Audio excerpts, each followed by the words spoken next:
ఒక ఒప్పందం, 100 అంచనాలు, కోటి ఆశలు. America Iran cease fire deal ఇలానే కనిపించింది. యుద్ధం ఆగిందంటే ఈ ఒప్పందం కారణంగాని. అలాంటి డీల్ గడువు ఇప్పుడు ముగిసింది. మరి ఇప్పుడేం జరగబోతోంది? పశ్చిమాసియాలో పరిస్థితులు ఎలా మారబోతున్నాయి? వార్ కొత్త టర్న్ తీసుకోబోతుందా? యుద్ధం మరింత ముదరడం ఖాయమా? అమెరికా ఇరాన్ అడుగులు ఎలా పడే ఛాన్స్ ఉంది?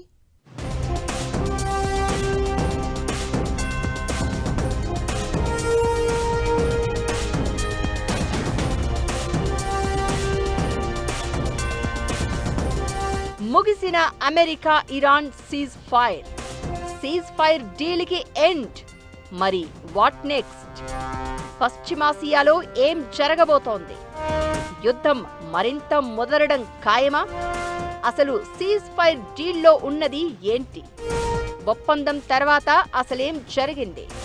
సీజ్ ఫైర్ గడువు ముగియడంతో జరగబోయేది ఏంటి? ఫిబ్రవరి 28 ఆపరేషన్ ఎపిక్ ఫ్యూరీ పేరుతో అమెరికా, ఇజ్రాయెల్ కలిసి ఇరాన్ మీద భారీ దాడులకు దిగింది. దీంతో యుద్ధం అనివార్యమైంది. అక్కడ పేలే ప్రతి మిజైల్ ప్రపంచం గుండెల్లో రీసౌండ్ ఇచ్చింది. హార్ముజ్ క్లోజ్ కావడం, చమురు రవాణా నిలిచిపోవడంతో మెజారిటీ దేశాలు అల్లాడిపోయాయి. చమురు సంక్షోభంతో ఒక దేశం, ఆర్థిక సంక్షోభంలో పడిపోయి మరో దేశం. ఇలా మిడిల్ ఈస్ట్ వార్ ఎఫెక్ట్ చాలా రకాలుగా కనిపించింది. అమెరికా, ఇరాన్ డిమాండ్లు, మధ్యవర్తుల ప్రయత్నాలతో యుద్ధాన్ని ముగించేందుకు కాల్పుల విరమణకు సంబంధించి ఓ అవగాహన ఒప్పందం కుదిరింది. దీంతో అధికారికంగా దాడులు, కాల్పులు ఆగిపోయాయి కొన్నిసార్లు. గత వారం రోజుల నుంచి ఒప్పందం అటకెక్కింది. మళ్లీ పశ్చిమాసియా భగ్గుమనే పరిస్థితులు కనిపిస్తున్నాయి. కట్ చేస్తే ఇప్పుడు ఆ ఒప్పందం కూడా ముగిసింది. దీన్ని కొనసాగించేందుకు రెండు దేశాలు కూడా ఆసక్తి చూపించడం లేదు. డీల్ను ఉల్లంఘించింది మీరంటూ అమెరికా, ఇరాన్ పరస్పరం ఆరోపణలు చేసుకుంటున్నాయి. ఇదే ఇప్పుడు కొత్త చర్చకు కారణమవుతోంది. ఫిబ్రవరి 28న యుద్ధం స్టార్ట్ అయిన తర్వాత పశ్చిమాసియాలో నెలల పాటు సైనిక పోరాటాలు సాగాయి.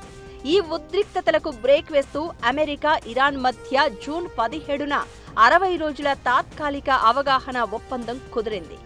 ఆగస్టు 17తో అది అధికారికంగా ముగిసింది. శాశ్వత శాంతి ఒప్పందమే లక్ష్యంగా అమెరికా అధ్యక్షుడు ట్రంప్, ఇరాన్ అధ్యక్షుడు పెజిష్కియాన్ ఈ డీల్పై సంతకాలు చేశారు. అప్పటికే 3 నెలలకు పైగా కొనసాగిన యుద్ధానికి ముగింపు పలకడం ఈ ఒప్పందం ప్రధాన ఉద్దేశం. ఈ వార్లో వేలాది మంది చనిపోగా గల్ఫ్ ప్రాంతంలో వాణిజ్యం, ముఖ్యంగా చమురు, గ్యాస్ ఎగుమతులకు తీవ్ర అంతరాయం ఏర్పడింది. ఇరాన్ అణు కార్యక్రమం లాంటి క్లిష్టమైన అంశాలను తర్వాత చర్చించాలని నిర్ణయిస్తూ మొదట యుద్ధాన్ని ఆపేందుకు తక్షణ రాజకీయ పరిష్కారం కనుగొనాలని డీల్లో నిర్ణయించారు. దీంతో పాటు లెబనాన్పై ఇజ్రాయెల్ దాడులను కూడా ముగించే ప్రయత్నం చేయాలని నిర్ణయించారు. అయితే ఇందులో ఏదీ కూడా వర్కౌట్ కాలేదు. పశ్చిమాసియాలో మళ్లీ మంటలు రేగడం స్టార్ట్ అయ్యాయి. ఒప్పందం ప్రకారం అమెరికా, ఇరాన్ వెంటనే సైనిక చర్యలను నిలిపివేయాలి. చివరి ఒప్పందం ద్వారా అన్ని రంగాల్లో యుద్ధం శాశ్వతంగా ముగిసినట్లు ప్రకటించాలి. ఈ తుది ఒప్పందానికి ఐక్యరాజ్యసమితి భద్రతా మండలి ఆమోదం పొందాలి. 60 రోజుల్లో ఈ ఒప్పందాన్ని పూర్తి చేయాలని నిర్ణయించారు. రెండు దేశాలు అంగీకరిస్తే ఈ గడువును పొడిగించవచ్చు. అయితే డీల్ కుదిరిన తర్వాత పరిస్థితి మారిపోయింది. 2-3 రోజులు అంతా బాగానే ఉన్నా అమెరికా, ఇరాన్ మధ్య మళ్లీ మంటలు పుట్టాయి. దీంతో శాంతి చర్చలు పూర్తిగా నిలిచిపోవడంతో పాటు పశ్చిమాసియా ప్రాంతంలో మళ్లీ యుద్ధ మేఘాలు అలుముకుంటున్నాయి. అయితే అమెరికాతో చర్చలు తిరిగి ప్రారంభించాలా లేదా అనే విషయంలో ఇప్పటి వరకు ఎలాంటి నిర్ణయం తీసుకోలేదని ఇరాన్ అంటోంది. అయితే మధ్యవర్తులుగా ఖతార్, పాకిస్తాన్, ఇరాన్తో సంప్రదింపులు కొనసాగిస్తున్నాయి. ఇకటు హర్ముజ్ జలసంధిలో కొత్త నౌకాయాన మార్గాలపై ఒమన్తో ఇరాన్ ప్రత్యేక ఒప్పందం చేసుకునే ప్రయత్నం చేస్తున్నట్లు తెలుస్తోంది. అమెరికా, ఇరాన్ మధ్య ఒప్పందం ప్రకారం రెండు దేశాలు వెంటనే సైనిక చర్యలను నిలిపివేసి 60 రోజుల్లోగా సమగ్ర ఒప్పందాన్ని రూపొందించుకోవాల్సి ఉంది. ఇందులో భాగంగా అమెరికా 30 రోజుల్లో నావికా దిగ్బంధనాన్ని ఎత్తివేస్తూ ఇరాన్పై ఉన్న ఆంక్షలను సడలించడం, స్తంభింపచేసిన ఇరాన్ నిధులను విడుదల చేయడం, $300 బిలియన్ పునర్నిర్మాణ ప్యాకేజీని అందించడానికి అంగీకరించింది. ఇకటు హర్ముజ్ జలసంధిలోని మైన్లను తొలగించి ఎలాంటి రుసుము లేకుండా వాణిజ్య నౌకల ప్రయాణానికి అనుమతించడం, అణ్వాయుధాలు తయారు చేయబోమని హామీ ఇచ్చి యురేనియం శుద్ధి అంశాలపై చర్చలు జరపాల్సి ఉంది. అయితే ఒప్పందం కుదిరిన కొద్ది రోజులకే పరస్పర ఆరోపణలతో రెండు వర్గాలు తమ కట్టుబాట్ల నుంచి తప్పుకున్నాయి. హార్మూజ్ను ఇరాన్ తిరిగి తెరవలేదని అమెరికా ఆరోపించగా, దిగ్బంధనం ఆంక్షల ఎత్తివేత వాగ్దానాలను అమెరికా నెరవేర్చలేదని ఇరాన్ విమర్శించింది. ఇలాంటి వివాదాల మధ్య సీన్ మళ్లీ మొదటికి వచ్చింది. నిజానికి జూలై 7 నాటికే ఈ ఒప్పందాన్ని రద్దు చేస్తున్నట్లు ట్రంప్ ప్రకటించగా, ఇరాన్ కూడా బాధ్యతల నుంచి వైదొలిగింది. ఆగస్టు 17తో గడువు ముగియడం కేవలం ఒక రకమైన సాంకేతిక ముగింపు మాత్రమే అని, ఆచరణలో ఈ ఒప్పందం ఇప్పటికే ఫెయిల్ అయిందనే అభిప్రాయాలు వినిపిస్తున్నాయి. అయితే ఇప్పుడు అధికారికంగా ఒప్పందం ముగియడంతో ఏం జరగబోతోందనే చర్చ కూడా జరుగుతోంది. దీని ప్రభావం ఏంటి అనేది అమెరికా ఇరాన్ అడుగుల మీదే ఆధారపడి ఉంటుంది. ఇస్లామాబాద్లో కుదిరిన MOU కాల్పుల విరమణ కోసం కాదు, యుద్ధాన్ని ముగించేందుకు సంబంధించిందని ఇరాన్ అంటోంది. ఒప్పందాన్ని ఉల్లంఘిస్తూ అమెరికా దాడులు కొనసాగించడంతో డీల్ను పొడిగించే పరిస్థితి అసలు కనిపించడం లేదని చెప్తోంది. ఇకటు ఇరాన్ జాతీయ భద్రతా వ్యవస్థల్లో జరిగిన కొన్ని మార్పులు భవిష్యత్తులో అమెరికాతో చర్చల విషయంలో ఇరాన్ మరింత కఠినంగా వ్యవహరించే అవకాశం ఉందని సూచిస్తున్నాయి. మరీ ముఖ్యంగా హార్మూజ్ జలసంధిపై నియంత్రణను వదులుకోవడానికి ఇరాన్ సిద్ధంగా ఉండకపోవచ్చనే అభిప్రాయాలు వినిపిస్తున్నాయి. IRGC మాజీ అధినేత రెజాయిని ఇరాన్ అత్యున్నత భద్రతా మండలి అధిపతిగా నియమించారు. సైనిక, పౌర వ్యవస్థల మధ్య సమన్వయాన్ని పెంచేందుకు ఈ మార్పులు చేసినట్లు కనిపిస్తోంది. అమెరికాతో మళ్లీ కొత్తగా చర్చలు జరిగితే ఇరాన్ మరిన్ని డిమాండ్లను ముందుకు తెచ్చే అవకాశాలు క్లియర్గా కనిపిస్తున్నాయి. గాజాలో యుద్ధాన్ని ముగించడం, ఇరాన్పై ఆంక్షలు తొలగించడం, యెమెన్పై దిగ్బంధనం ఎత్తివేయడం, ఇజ్రాయిల్ అణ్వాయుధాలను తొలగించే చర్యలు చేపట్టడం లాంటి డిమాండ్లను ఇరాన్ ముందు పెట్టే ఛాన్స్ ఉంటుంది. ఒప్పందం గడువు ముగియడంతో నెక్స్ట్ ఏంటనే చర్చ ప్రపంచ దేశాల్లో వినిపిస్తోంది. గడువు ముగిసింది, మరి నెక్స్ట్ ఏంటి? అమెరికా ఇరాన్ మధ్య మళ్లీ చర్చలు జరుగుతాయా? జరగకపోతే పరిస్థితి ఏంటి? ఇవే ప్రశ్నలు ఇప్పుడు ప్రపంచ దేశాలను వెంటాడుతున్నాయి. ఇరాన్ను దారిలోకి తెచ్చుకుందామని చాలా ప్రయత్నాలు చేసిన అమెరికా ముందు ఇప్పుడున్న మార్గాలేంటి? అగ్రరాజ్యం మీద మరింత ఒత్తిడి తెచ్చే సత్తా ఇరాన్కు ఉందా? పశ్చిమాసియా ఉద్రిక్తతలకు కనిపిస్తున్న ఏకైక పరిష్కార మార్గం ఏంటి?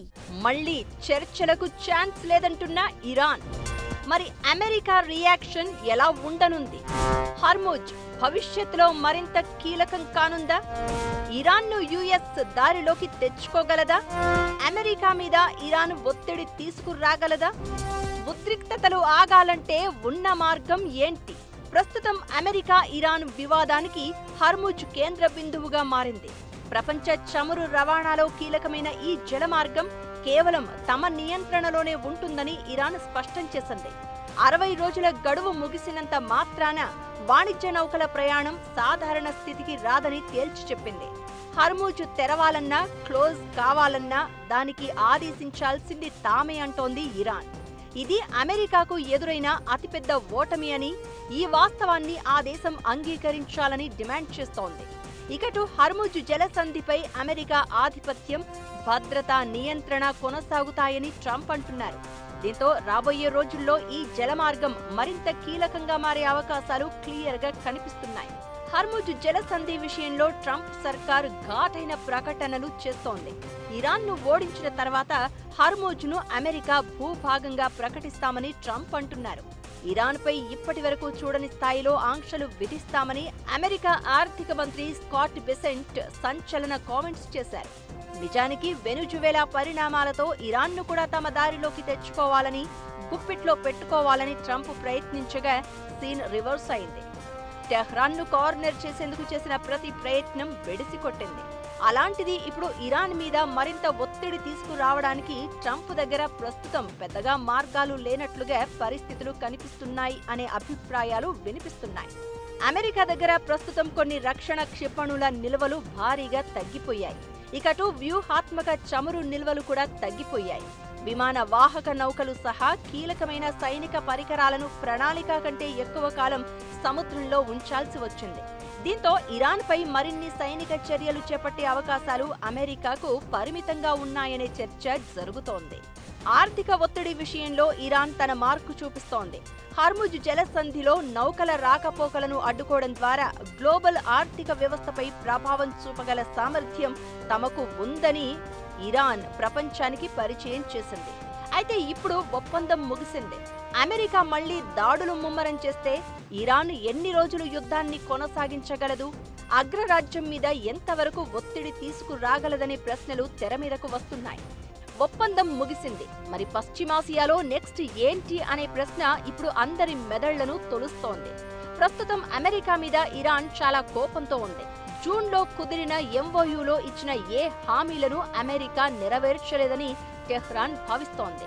అందుకే హార్ముజ్ జలసంధిని గుప్పిట్లో పెట్టుకుని ప్రపంచ ఆర్థిక వ్యవస్థపై అమెరికా ప్రభుత్వంపై ఒత్తిడి పెంచుతోంది.